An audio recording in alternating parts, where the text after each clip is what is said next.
Okay. Do you want to do a quick introduction? Okay. Okay. Here, I'll go right behind. I'll go to your left. Okay. It's happening over there. Hey everyone, we are WNYU here with Emily Teubner from Terrorbird Media. My name is Anna. I'm Virgil Min. We're the music directors. Well, Virgil Min is the music director. Yes. And today this is going to be our first basement talk. Yeah, thank you. In which we bring in people who are involved in the New York City music scene or industry in whatever capacity they feel is like important to share with us. And just getting to talk about, how it develops, what's going on right now, and ask some questions from our music department. So very excited. Welcome, Emily. Thank you, everybody.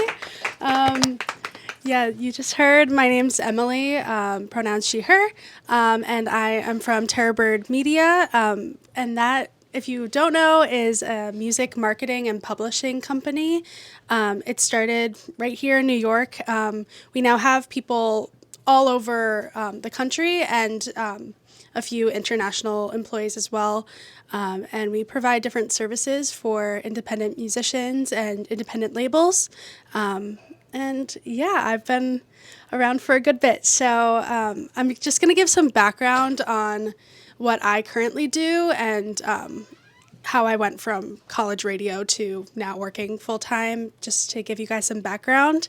And then I'm just going to talk about the different services that we provide and my sort of understanding of what that is. And then if at any point you have any questions, feel free to shout it out, but we can also totally do that afterwards.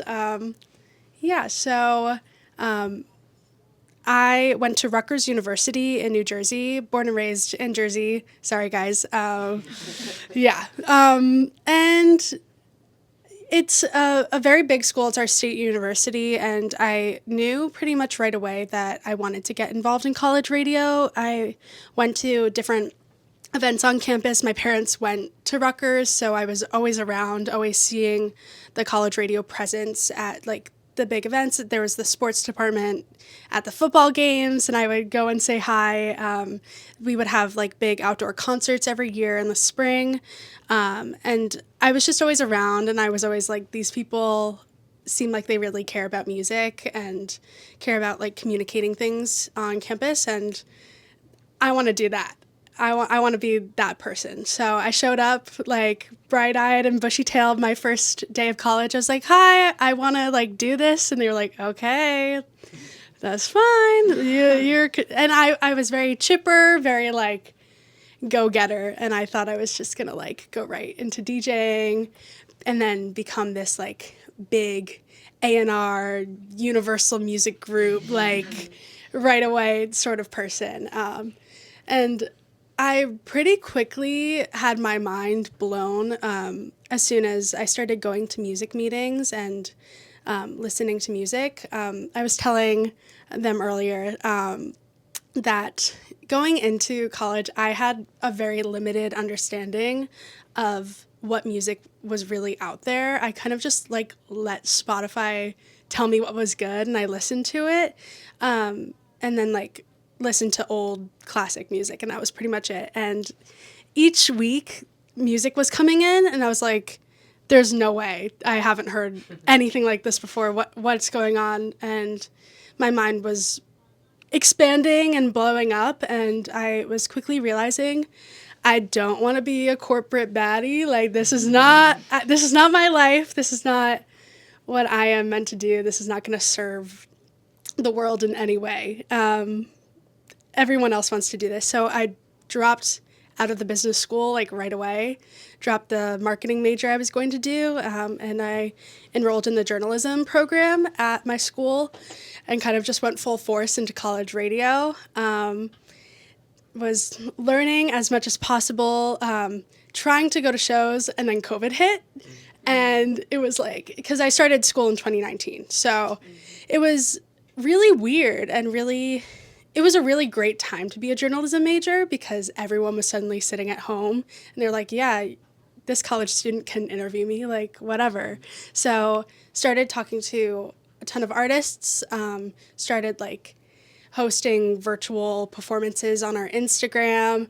We were trying to do as much as possible. We were all doing like remote shows from our homes and submitting like pre-taped mic breaks and like playlists to our station coordinator, and just doing our best to keep everything afloat without being in person at school. And finally came back, and I was like so hungry to like be on staff and to try and get internships and like figure out what aspect of music really worked for me. So as soon as we got back in, I started applying to like so many internships, maybe at least 10 a day. I had no idea where I wanted to work. I was doing like music internship applications, like venue applications, like different creative marketing sorts of things. I barely heard back from anywhere, as I'm sure a lot of you have experienced before. But finally something clicked. I got my first internship at this company called The Syndicate. They're a music marketing and radio promotions company, and they do a lot of different marketing services. And I did digital marketing stuff with them. It was great. I like met a lot of people my age through that had the same aspirations and wanted to sort of like jump in, and they were all similar, like go-getters sort of types of people, and a lot of them are like still really close friends of mine, but it was still a very like sort of corporate way of looking at music from what I was realizing. And it just there were so many interns, and I just kind of wasn't getting that like true like connection with the people that were actually on staff. So it was a little discouraging at first, but then I started as the music director at our station WRSU, and I was talking to different music promoters, just trying to learn as much as possible. And I got pretty close with Emma, who was my radio promoter from Terrorbird, and I was like, "Can I intern for you, please?" And she's like, "Yeah, you can." And I was like, "Oh, okay, that works." And just joined up and did that my second semester of my junior year. And yeah, from there, which I'll talk more about what I think being an intern, like what you can do to really set yourself apart in a little bit. But I was just really trying to show as much as possible that I like cared about what I was doing. I was like taking the days that I was working and like asking, what else can I do? I feel like this looks a little weird, or I feel like this isn't like, this could look better. Can I like tweak it and like see what you guys think? And then I kept showing that like sort of creative design interest. And then I was going to take another internship that summer, but instead they offered for me to be part-time. I joined up and was like a social media marketing person, and I was also doing some pitching for our publicity department and some like live show pitching for the radio department. Did that all throughout my senior year part-time, and then was offered full-time. And I've been around, I graduated college in 2023, and I've been full-time since June 2023. And so now I'm the creative marketing coordinator at Terrorbird, and that basically means that I do anything anyone basically asks, that is anything like creative or design related, or if there's any big projects that sort of need more vision, I kind of come onto the team, and I'm able to try and like add some personality to what we're doing. And yeah, so that is kind of the way I got into where I am now. I don't know. Does anyone have any questions before I go into like what you can do during internships to really stand out, or what different services Terrorbird provides and jobs you can look for? Yeah. Yeah. Wait, should I speak into this? Yes, I believe so. Do you want to like go Oh, yeah. Join the party. Yeah. My name's Trem, by the way. Hi. Nice to meet you. So, like, what made you realize you didn't want to go into, like, A&R? I feel like that is like one of the first things that everyone is like, yeah, if I'm gonna work in music, that's what I want to do. And it's like, I feel like people say that they want to do it before they even understand what it is. I feel like most people don't even know what A&R is. I still feel like I don't exactly, but there's so much more to like creating a project and like taking the artist that is already there at the label or given to you by like the marketing agency and like bringing that vision to life. And I realized that I'm trying to put my thoughts together.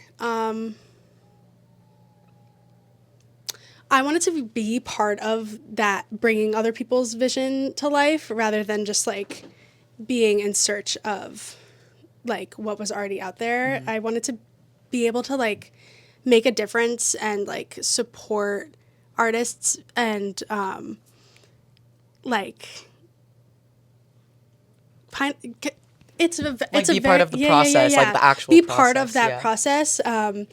A&R, it's a lot of late nights. It's a lot of going to shows and using your connections and like building relationships with people and trying to bring them on board. But I really enjoy how like I'm not just mainly working with one artist the full time, and I'm not on the label side. I'm more so like being fed those artists already and getting to work with different people every day and being able to take what I've learned from other projects and like bring that into people's vision, especially with the marketing. Yeah.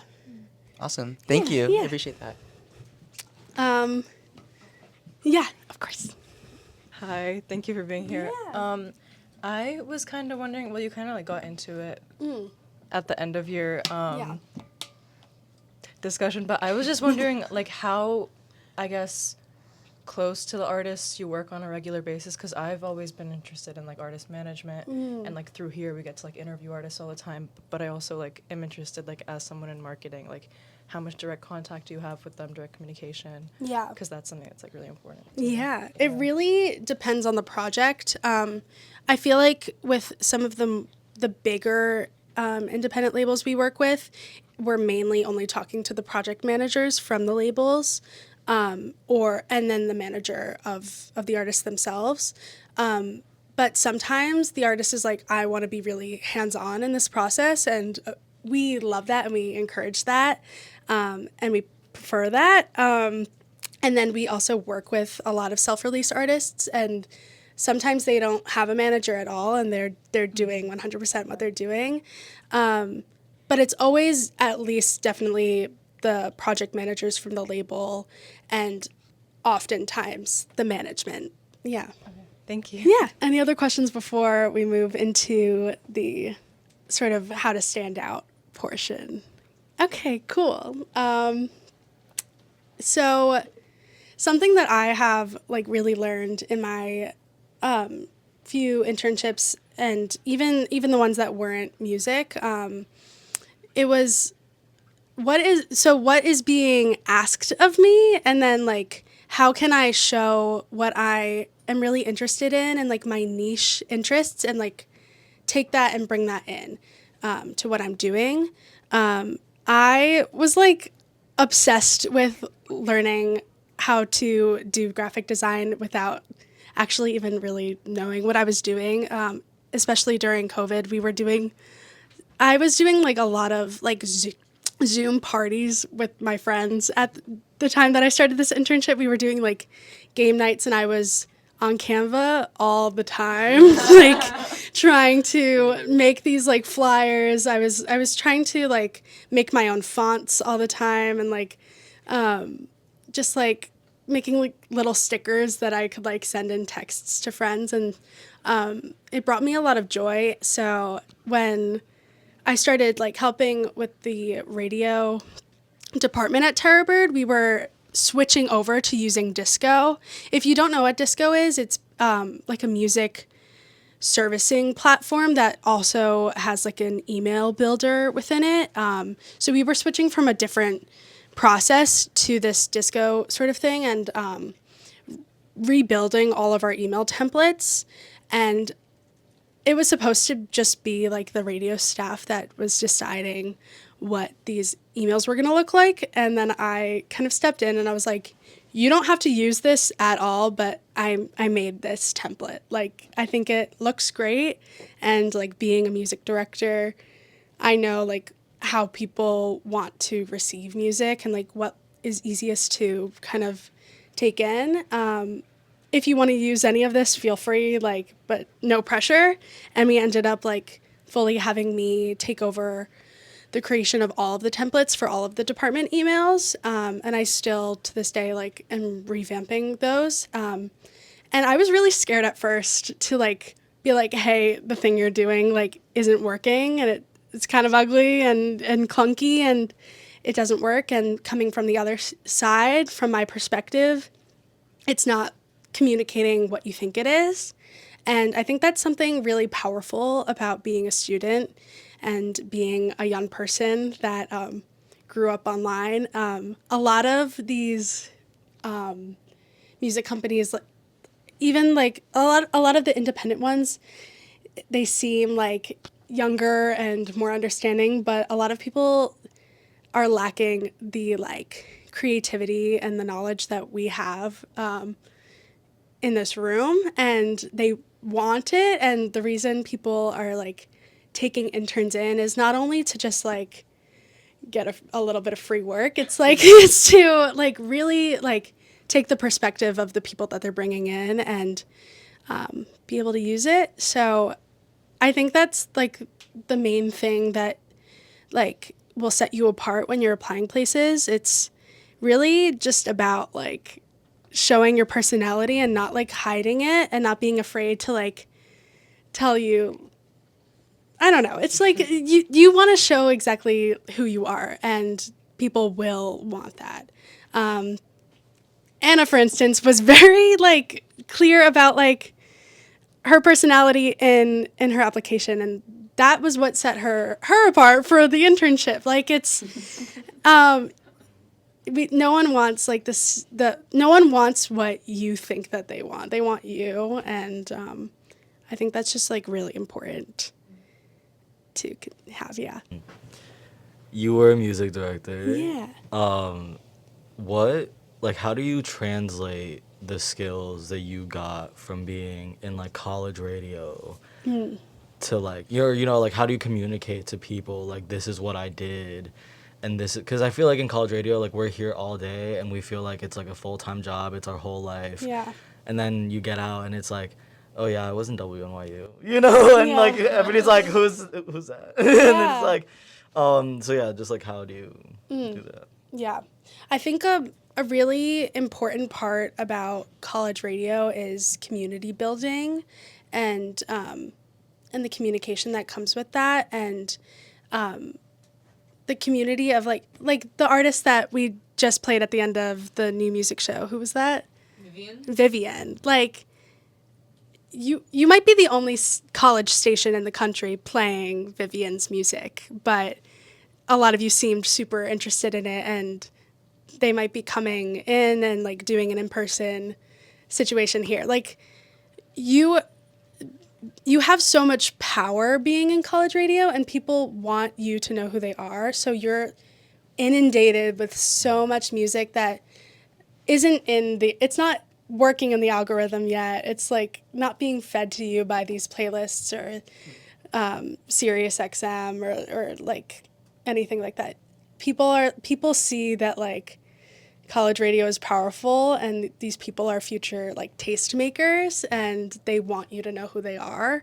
And I think that like people, from what I've heard, love hiring people that are in college radio because they have that inundation of music, and they are building connections with like the future people that are gonna really make a difference in the New York scene or the LA scene.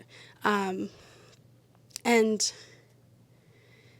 not only that, you're used to listening to so many new albums every single week. No one's listening to full records anymore for the most part, and there's a real care and a real like there's just like true understanding of people's like visions and projects that they're putting out there that people aren't getting from just like listening to the main focus track that's being pushed. Yeah, you really care about the artists. Yeah. Would you say that the artists that you work with, they care about radio? Like, do you think that they still consider radio to be an important presence for them?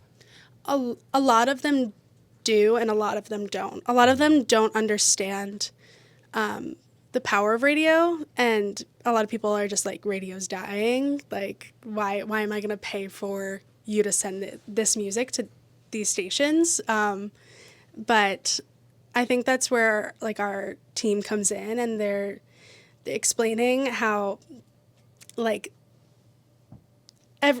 so many of the most successful people in independent music started here in this room, and the station I started in, and all of those. And it's like it's a family. It's so cheesy, but it really is. And I said it earlier, like the future, the current and the future like taste makers, the ones that are going out, they're the ones in this room right now. And people at like these schools are listening to this music, and then they're telling their friends, and it's hard. There's recently we've been realizing that a lot of people don't have like label name recognition anymore. People don't care that people don't automatically listen to artists because they're on certain record labels anymore, which is something that was really important like 20 years ago. And radio is trying to, at least like Terrorbird is really trying to rebuild that, right? That's like our main focus next year in radio. It's like reminding people that like these curated labels are like really, really good, and like you should be trusting these labels. You shouldn't just be trusting like what's fed to you in your Discover Weekly or like some random like playlist that you're sent. Like it's so much work is going into like curating these stations and these labels, and yeah. Thank you. Yeah. I just want to talk a little bit about what Terrorbird is, to give you guys more of an understanding of like those different departments and how they all like work together. So Terrorbird is not only just like a marketing agency, it's a publishing company. Publishing is basically a record label representing songwriters. When royalties are all figured out for albums, half of the royalties go to the master. So that's like what the record labels are figuring out and what the artists are recouping, and then half of it is the writers. And so we are basically representing this whole roster of songwriters, and we pitch them for different opportunities. We support them in like different song camps, and like we say you should meet up with this other artist on our team or from this other agency, and we're trying to pitch more like holiday music right now for all of these holiday ads. Like, can you write 10 songs that would be good for this? And with that also comes sync licensing. So that's music licensing, which is like putting music into movies and TV shows and ads and in all other opportunities. And that's existing music or custom music that's being written for that. And then on the other side, we have the marketing, which is obviously the radio promotions. And then on top of that, we have a publicity department and a digital ads department. So what I do is basically overseeing like the big picture creative stuff for all of those departments, but within each department, we have separate teams that are providing these different services. And then we do a lot of like cross campaigns where we're doing radio, PR, marketing, and they're a sync client. And we're like working all together to basically get as many people to listen in all different facets of the marketing. And yeah, it's really cool to see, like, it just started as a radio company in 2006 and then grew into all of this. And yeah, it's pretty cool. It's pretty cool to witness. Yeah. Yeah, I'm just going to open it up if anyone has any more questions now. What has been your one of your favorite experiences being at Terrorbird? That is a very good question. Do you guys know the song Tech It from like TikTok? Kafune, yeah. Oh, Kafune. The I saw the moon. They went to NYU, didn't they? I think so. So a former employee of Terrorbird, her name is Jenny, she manages them now, and we signed them to our publishing roster, which was like that was like our biggest acquisition. That's a big word. I don't even know if I'm using it right, but that was like our largest artist basically to join the team. And it was like my first time going to like a record release party. It was for them like right after we signed them. And I went with most of the New York team. We have like about, I think, 8 people in New York, plus me pretending to be in New York. And we went to this like abandoned record store, and they had like this party where they were like airbrushing t-shirts for everyone, and they had like aura readings and this DJ and these cool drinks. And I was like, whoa, like 10-year-old me that like used to be like, I want to be on tour all the time, like hanging out with rock stars, like she would be so excited about this. And like I haven't had too many experiences where like I'm like partying with the industry people, but that was really cool. I think that the like actual like work coolest moment so far has been, do you guys know who Astrid Sohn is? They're from, she's from Copenhagen, I believe. And she's like this experimental artist, and she's like slowly getting pretty big. And part of my job is making all of like the custom ads that we use for digital marketing. And I spent like 4 days making all of these ads, and I got so many edits from the label, and I had to like go back for each tour date and like make this ad over and over again.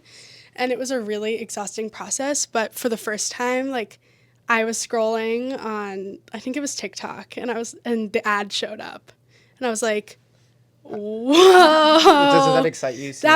It was so cool. Yeah, it was like, oh, people are actually seeing this. Like people like me, that this is weird. Yeah, that was probably the coolest moment. Yeah. All right, thank you. Yeah. Thank you. Yeah. Dang, I don't know how professors do it. I'm like, I'm not a public speaker. This is crazy. But yeah, it's just been.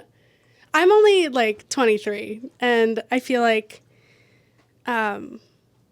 it's just like really important to me to like support artists and support like artists making money and like profiting and like being able to make as much of a living as they can in music. Even on the admin side, on the marketing side where I am, like it's not like a luxurious situation. It's not like I don't make enough money to live in New York yet. Like it's you don't do it unless you like really love it and you really have that drive and care enough about the niche. Like I like doing this in music. Like you don't do it to make money, so you only do it if you like truly care about it. And I think it's just like a luxury to be able to be in this room right now, like for however long you're going to be a student and part of the station. And I just really wish that I cherished my years of college radio before it was over, and that access to all of the new music, and that access to a community that just like really has the same understanding for how important like being a creative is. And I just really hope that you guys cherish that and like cherish that community as long as you can. Yeah, I don't know. I don't have much else to say, but Any other questions? yeah. Cool. Well, yes, thank you. Thanks. Yeah. Okay. Bye. Yes, good.